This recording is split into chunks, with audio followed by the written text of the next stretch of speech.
টুডি বৌমা চ্যানেল থেকে সবাইকে স্বাগত।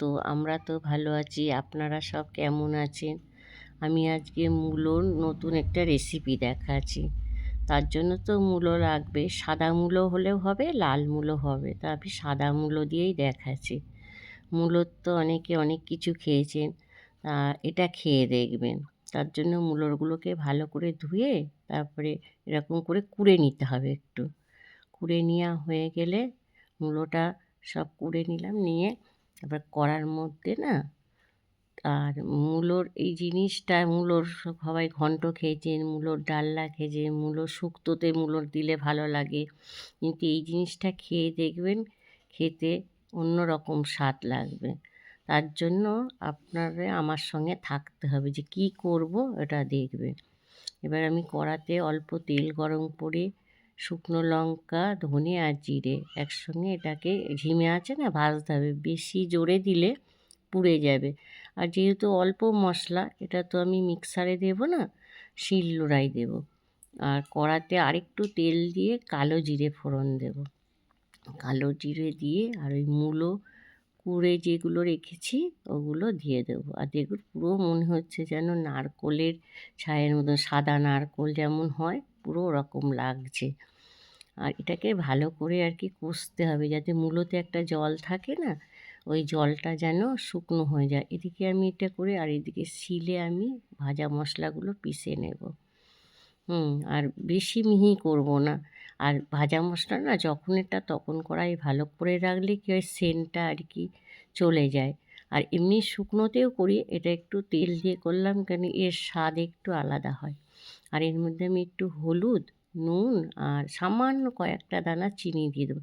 আপনারা যদি বেশি মিষ্টি খান তাহলে মিষ্টি দেবে। আর এটা নামানোর আগে ওই ভাজা মশলাটা দিয়ে দেবো। আর যদি বাচ্চারা খায় তাহলে আপনারা লঙ্কাটা নাও দিতে পারেন।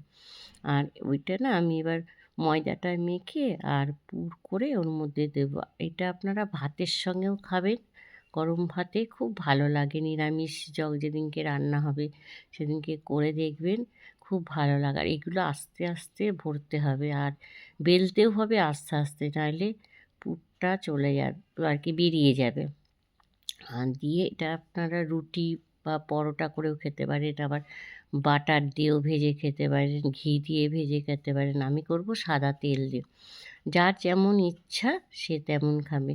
রুটি করে খেলেও আস্তে আস্তে আর কি আপনারা ভাজবেন। এটা না কিছু না নিলেও খাওয়া হয়ে যায়। আপনারা সস দিয়েও খেতে পারেন। আর এটা গরম গরম আর কি খুব টেস্টি লাগে। আর তাওয়াতে যখন দেবে তাওয়াটা আগে গরম করে নেবেন। তাহলে গরম করে নিলে কি হবে, আর এটা তাড়াতাড়িও হয়ে যাবে। আর রুটি করলে আপনারা আস্তে আস্তে করবেন, দেখবেন ফুলবে।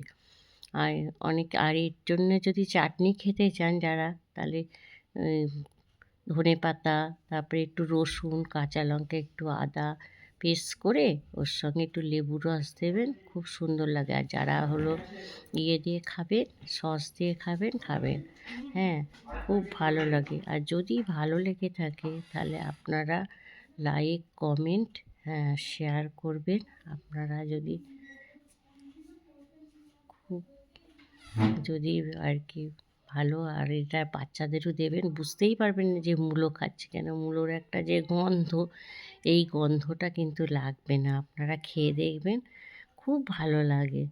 আর আমি কিন্তু, আমার শাশুড়ি মা তো এটা খুব ভালোবাসতো, কিন্তু অনেক দিন পর করছি। ভালো লাগলে আপনারা লাইক, কমেন্ট, শেয়ার করবেন।